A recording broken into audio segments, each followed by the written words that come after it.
¿Sabías que, durante la época del cine de oro mexicano, hubo actores tan crueles que, literalmente, sus propias familias no los querían cerca? Desde maltratar a simples animalitos, hasta humillar a sus fans en vivo, hoy conocerás todos esos casos documentados que fueron censurados durante años. Y, la verdad, te aconsejo que te quedes hasta el final, porque la última historia te hará dudar sobre si admirar o repudiar por completo a uno de los más grandes ídolos del cine mexicano. Joaquín Pardavé, recordado por sus papeles cómicos y su simpatía en el cine, tenía fuera de la pantalla un carácter mucho más áspero de lo que la gente imaginaba.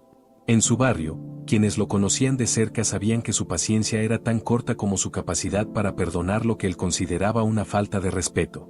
Los vecinos contaban que, si alguien estacionaba su coche un poco más cerca de su portón de lo permitido, Pardavé salía de inmediato, golpeaba el capó con la mano y dejaba claro que no toleraría invasiones. Una vez, incluso dejó una nota escrita a mano que decía: "Esta no es tu cochera, pero si quieres te la vendo, a precio de oro". En el mercado donde solía comprar frutas, era famoso por regatear de forma agresiva. No pedía rebajas, las exigía. Si el vendedor no cedía, soltaba frases cortantes como: "Por eso México no progresa, porque aquí todos quieren robar al prójimo". Y se marchaba sin comprar nada, dejando al comerciante con cara de pocos amigos. Incluso en reuniones familiares, su lengua podía ser más filosa que cualquier crítica de cine. Si un sobrino hacía un chiste que no le agradaba, respondía con ironías tan precisas que el ambiente se enfriaba de inmediato. Esa mezcla de inteligencia y mordacidad hacía que muchos lo admiraran, pero también que otros prefirieran evitarlo en la vida diaria. Arturo de Córdoba proyectaba una imagen impecable: traje a la medida, sombrero bien colocado y modales de galán clásico. Pero en su vida diaria, ese refinamiento podía transformarse en un carácter que no perdonaba la más mínima incomodidad. En un restaurante del centro histórico, era cliente habitual y exigente. Si la sopa no estaba a la temperatura que él consideraba perfecta, llamaba al mesero y, con una media sonrisa que ocultaba un tono helado, soltaba: "¿Se la trajo usted caminando desde Veracruz?".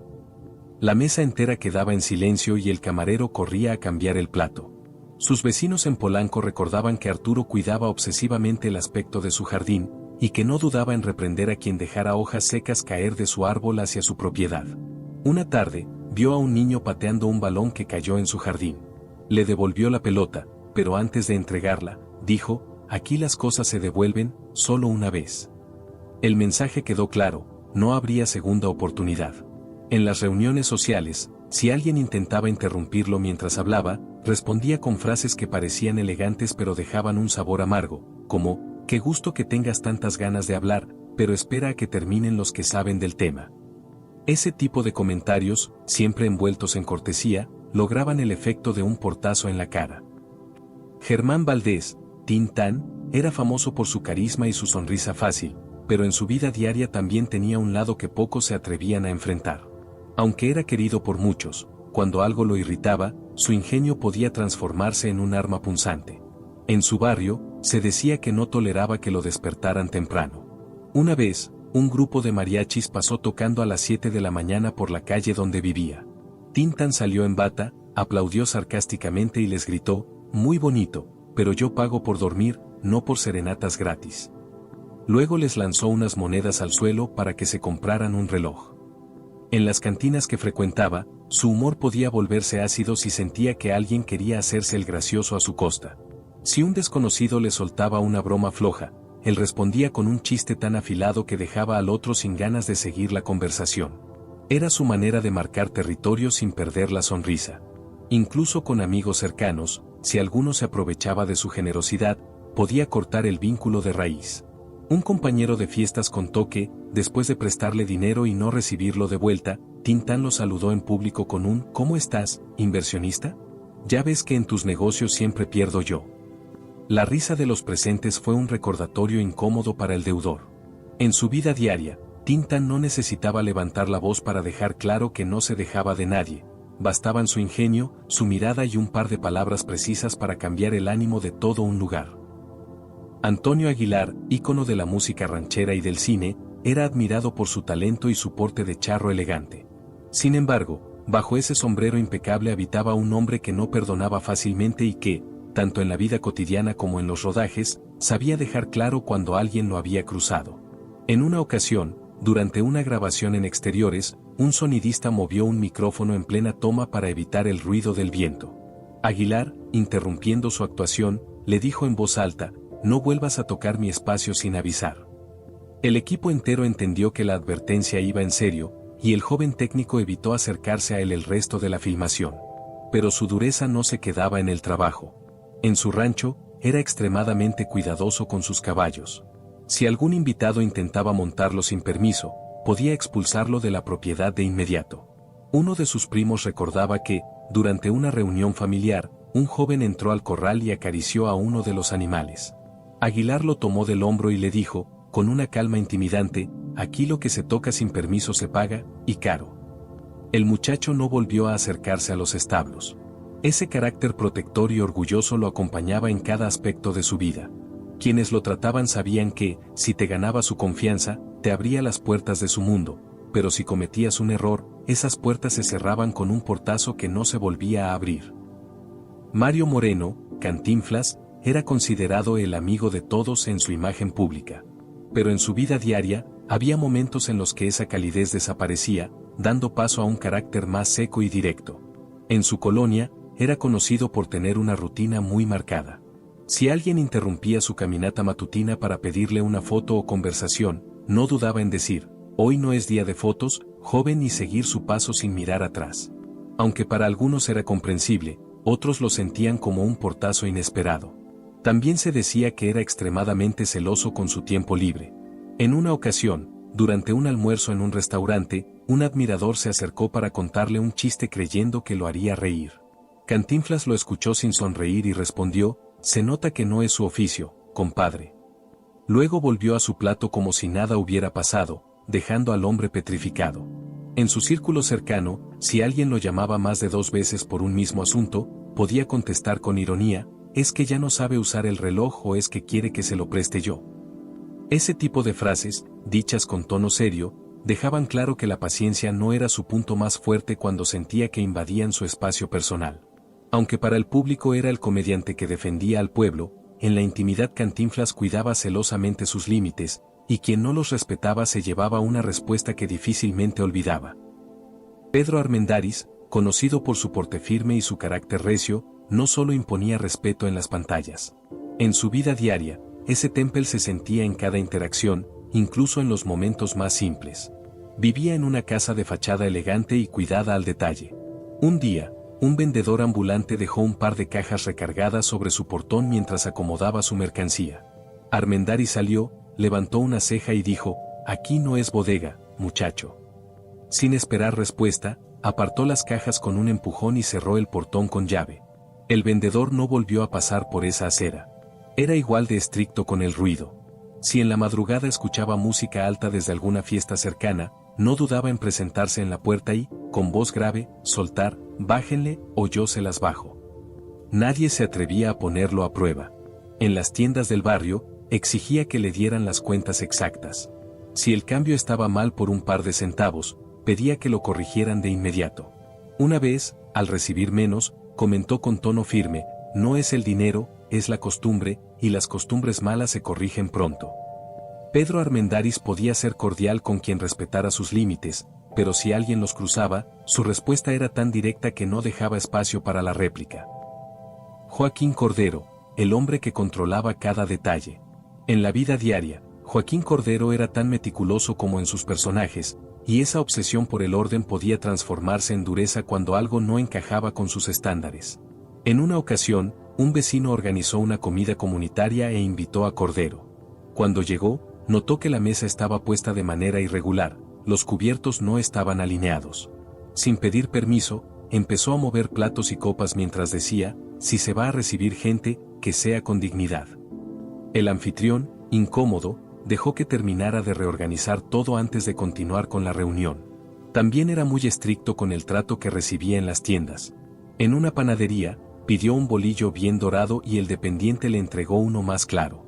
Cordero lo devolvió de inmediato y comentó: "Esto es pan para enfermos, y yo no estoy enfermo". El panadero, sin decir nada, fue a buscar otro. Incluso en conversaciones casuales, si alguien interrumpía su relato, podía quedarse en silencio unos segundos, mirar al interlocutor y decir: termine usted, aunque no creo que sea tan interesante como lo mío. Esa frase, dicha con voz baja y firme, dejaba claro quién tenía la palabra. Para Cordero, cada detalle importaba. Y cuando algo no estaba a su medida, no dudaba en corregirlo, aunque eso significara incomodar a todos a su alrededor. En la vida cotidiana, Andrés Soler era conocido por su porte serio y su carácter recto, pero también por su capacidad de poner en su lugar a cualquiera que intentara desafiarlo. En una ocasión, asistió a una boda familiar en la que un joven, algo pasado de copas, comenzó a bromear con él de manera irrespetuosa. El muchacho le dijo: «Usted siempre con esa cara de pocos amigos, ¿alguna vez se ha reído de verdad?». Soler lo miró fijamente, tomó su copa de vino, dio un sorbo y respondió con voz grave: «Me río cuando algo lo merece, y créeme, tú no». La mesa entera quedó en silencio. En su vecindario, era igual de contundente. Una tarde, un grupo de adolescentes jugaba a lanzarse piedras pequeñas cerca de la banqueta frente a su casa. Soler salió, recogió una de las piedras y la colocó sobre el muro de su entrada mientras decía: «Si vuelve a caer una aquí, la devuelvo, y no será tan pequeña». No hubo segunda advertencia. Incluso en reuniones tranquilas, si alguien hablaba sin fundamento o exageraba una historia, él no dudaba en interrumpir con un: «Vamos a dejar las fantasías para los teatros, aquí hablemos de cosas reales». Para muchos, esas frases eran duras, pero todos reconocían que después de escucharlas, el ambiente se ordenaba al instante. Andrés Soler podía ser cortés y educado, pero cuando percibía una provocación o una falta de respeto, respondía con una fuerza silenciosa que dejaba claro que no era un hombre al que se pudiera tomar a la ligera. Fuera de la pantalla, Wolf Rubinskis no siempre usaba su fuerza para proteger. A veces, su presencia intimidante iba acompañada de comentarios o acciones que dejaban huella, y no precisamente agradable. En una ocasión, en una fiesta privada, un joven intentó iniciar una conversación con él contándole una anécdota de lucha libre. Rubinskis lo escuchó unos segundos y, antes de que terminara, dijo: «Esa historia es tan floja como tú te ves». El muchacho, rojo de vergüenza, se retiró sin decir palabra, mientras algunos reían por lo bajo.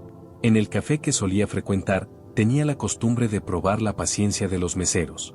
Si el café no llegaba en menos de 5 minutos, hacía que el mesero lo pusiera en su mesa y, sin tocarlo, decía: «Ahora ya no lo quiero, ya se enfrió como su servicio». El mensaje no solo era para el empleado, sino para todo el local que presenciaba la escena. También era mordaz con conocidos que, según él, hablaban de más. Si alguien contaba una historia exagerada, Rubinskis esperaba a que terminara para soltar con voz grave: «Mejor cuéntalo en un circo, ahí al menos te pagan por mentir». La mezcla de sarcasmo y frialdad era suficiente para dejar al otro sin defensa. Emilio el Indio Fernández era temido no solo por su carácter fuerte, sino por la precisión con la que sabía humillar a alguien hasta dejarlo en silencio. En su vida diaria, no necesitaba un set de filmación para demostrarlo. En una reunión en su casa, un invitado cometió el error de servirse un trago sin pedir permiso. Fernández lo observó desde el otro extremo de la mesa, se levantó lentamente y, con tono calmado, dijo: «En mi casa, el que sirve sin que lo inviten, termina sirviendo a los demás». Acto seguido, le entregó la botella y le ordenó llenar los vasos de todos, uno por uno, sin dejarlos sentarse hasta terminar. En el barrio, tenía fama de ser implacable con cualquiera que lo molestara. Un vendedor ambulante tocó su puerta para ofrecerle mercancía barata. Fernández lo dejó hablar, esperó a que terminara y respondió: «Si voy a comprar basura, la recojo de la calle, no la pago». Cerró la puerta sin darle oportunidad de contestar. Incluso con conocidos, no suavizaba sus palabras. En una sobremesa, un amigo comenzó a presumir de un negocio que, según él, le daba mucho dinero. Fernández lo escuchó, dio una calada a su cigarro y dijo: «Dinero sin clase es como oro en manos de un cerdo». El golpe de la frase fue tan seco que nadie volvió a tocar el tema.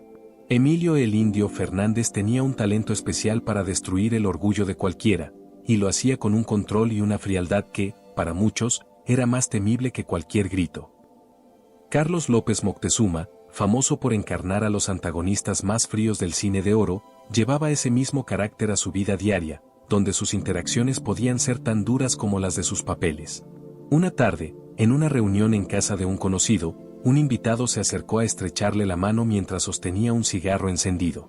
Moctezuma lo miró fijamente y dijo: «No doy la mano a quien huele a cenicero». El hombre se quedó congelado, retiró la mano y apagó el cigarro sin decir palabra. En una tienda de trajes, un dependiente le sugirió probar un corte más moderno.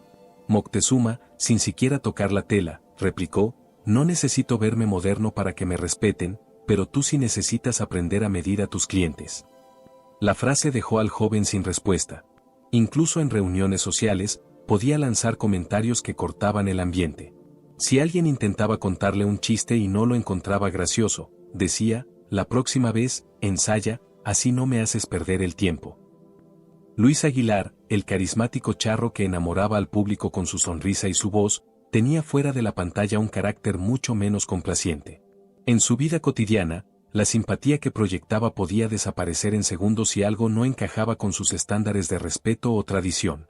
En una fiesta privada en Mazatlán, un invitado, queriendo quedar bien, se le acercó con una cerveza helada para brindar. Aguilar, vestido con traje charro impecable, tomó el vaso, lo olió y lo colocó de nuevo sobre la mesa sin probarlo. Lo miró a los ojos y, con un tono que no dejaba lugar a dudas, dijo: conmigo se brinda como hombre o no se brinda. El ambiente se tensó de inmediato, y el invitado se apartó en silencio mientras los demás fingían no haber escuchado. Tampoco tenía paciencia para lo que él consideraba una falta de respeto en la calle. En una ocasión, caminaba por el malecón cuando vio a un grupo de jóvenes burlándose de un músico callejero que intentaba ganarse unas monedas. Aguilar se detuvo frente a ellos y, con voz grave, soltó: rían más fuerte, que de lejos no se les escucha la ignorancia. La risa se apagó en seco, y uno de los muchachos bajó la cabeza sin atreverse a replicar. Luis Aguilar podía ser el alma de una fiesta o el vecino más cordial, pero si percibía un desaire o una actitud que no toleraba, sus palabras eran tan precisas y secas que dejaban a cualquiera sin respuesta, y con una lección grabada para siempre. Tito Junco, con su mirada seria y porte imponente, era uno de esos hombres que no necesitaban alzar la voz para imponer respeto. Dentro y fuera de la pantalla, proyectaba una autoridad natural, pero en la vida cotidiana, esa autoridad podía convertirse en una crueldad calculada que dejaba cicatrices invisibles. En una comida con amigos, un hombre empezó a presumir que acababa de aprender a montar a caballo. Junco, que escuchaba en silencio, apoyó el codo sobre la mesa, lo miró con calma y dijo: aprender a montar no te hace jinete, igual que tener boca no te hace poeta. La mesa quedó en silencio y el presuntuoso no volvió a tocar el tema. En otra ocasión, durante una reunión en un club social, un joven actor intentó romper el hielo haciendo un chiste sobre su edad. Junco no se rió, en cambio, lo observó durante unos segundos y respondió: la diferencia entre tú y yo es que yo ya viví lo suficiente para no necesitar agradarle a nadie, tú todavía mendigas risas. El muchacho, pálido, se retiró de la mesa. Tito Junco no recurría a insultos directos ni a gritos. Su arma era la palabra precisa, dicha con una calma incómoda, capaz de reducir a cualquier persona a la más absoluta incomodidad. Y para quienes lo conocían, esa era la verdadera razón por la que pocos se atrevían a provocarlo. Rodolfo Acosta, con su rostro duro y su fama de interpretar villanos implacables, era en la vida real tan intenso como en sus papeles. Su carácter explosivo podía transformar una situación trivial en un momento incómodo que nadie olvidaba. En una cantina del centro, un hombre cometió el error de chocar accidentalmente su vaso contra el de Acosta, derramando unas gotas de licor sobre su manga.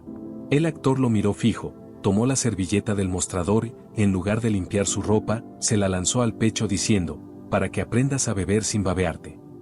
El otro, sorprendido, solo atinó a apartarse. En una reunión privada, un joven comenzó a presumir que había ganado un pequeño papel en una película. Antes de que terminara la frase, Acosta interrumpió con voz grave: en el cine, los papeles pequeños los hacen los hombres pequeños. El comentario provocó un silencio incómodo que duró el resto de la noche. Rodolfo Acosta no filtraba lo que pensaba. Para él, la franqueza brutal era una forma de vida, y quien no estuviera preparado para recibirla, mejor que se mantuviera lejos. Víctor Parra, famoso por su mirada intensa y porte intimidante, llevaba esa misma fuerza a cada momento de su vida diaria. No era un hombre de advertencias: si alguien lo decepcionaba o lo irritaba, la respuesta llegaba de inmediato y sin filtro. En una reunión vecinal, un hombre trató de bromear sobre su carácter diciendo: aquí todos le tenemos miedo, don Víctor. Parra lo observó unos segundos y contestó con voz grave: no es miedo, es respeto. Y el respeto se gana, no se pide. El comentario, tan seco, dejó a los demás en silencio y al bromista con la sonrisa borrada. En otra ocasión, un vecino le pidió prestada una herramienta para reparar una puerta. Cuando la devolvió, Parra notó un rayón en el mango. Sin pronunciar palabra, cerró la puerta en su cara. Al día siguiente, el vecino recibió un sobre bajo su puerta con una nota que decía: lo prestado se devuelve mejor de como se recibió, o no se devuelve nunca. Víctor Parra no levantaba la voz ni hacía escándalos. Su crueldad estaba en el modo calculado y frío en que dejaba claro que, con él, no existía margen para equivocarse. Antonio Badú, uno de los galanes más recordados del cine de oro, tenía una elegancia que lo distinguía en cualquier lugar, pero también un carácter que podía volverse implacable en segundos. En su vida cotidiana, cuando algo no encajaba con sus normas, no dudaba en dejar a cualquiera en evidencia. En una reunión social, una mujer joven, emocionada por conocerlo, le pidió que cantara unas líneas de una de sus canciones más famosas. Badú la miró de arriba abajo y, con una sonrisa apenas dibujada, dijo: yo no regalo mi voz, menos a quien no sabe pedirla con clase. La joven, avergonzada, no insistió. En un restaurante de moda, mientras conversaba con unos amigos, un hombre en la mesa de al lado se inclinó para pedirle un autógrafo en una servilleta.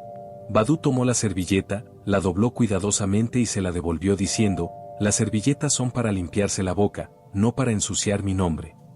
El comentario cayó como un balde de agua fría y el hombre se retiró en silencio. Antonio Badú era un maestro en mantener su porte impecable incluso cuando estaba lanzando el comentario más hiriente. Su crueldad no estaba en el tono, sino en la precisión con la que escogía las palabras, como si fueran puñales envueltos en terciopelo. Jorge Negrete, el charro cantor, era admirado por su voz y su elegancia, pero en la vida real tenía un orgullo que no toleraba la más mínima ofensa, fuera intencional o no. En la vida cotidiana, sus vecinos en la colonia Roma sabían que Negrete cuidaba cada detalle de su imagen. Una vez, un joven que paseaba a su perro dejó que el animal orinara frente a la puerta de su casa. Negrete salió de inmediato, le entregó una cubeta de agua y le dijo con tono firme: si tiene perro, también tiene que tener vergüenza. El muchacho no volvió a pasar por ahí. En un elegante evento de beneficencia, un empresario extranjero hizo un comentario burlón sobre el traje charro que Negrete lucía esa noche, insinuando que era más disfraz que vestimenta. El cantante sonrió con cortesía, pero cuando tomó el micrófono para dar su discurso, lanzó una frase cargada de veneno: un traje como este no se compra, se honra. Y para eso hay que conocer México, no solo visitarlo. El salón entero entendió a quién iba dirigido el mensaje. Ese mismo orgullo lo llevaba a imponer su presencia en cualquier reunión. Si alguien no lo saludaba de inmediato, él tomaba la iniciativa y decía: no se preocupe, yo sí tengo tiempo para saludar primero. La frase sonaba amable, pero dejaba claro que había tomado nota del descuido. Y así como estás, hay muchas otras historias detrás de cámaras que el cine de oro de México intentó ocultar. Si te interesa descubrir más sobre el lado oscuro de esta época dorada, no olvides suscribirte y activar la campanita para que no te pierdas nuestros próximos videos. Seguiremos destapando lo que nadie se atrevió a contar.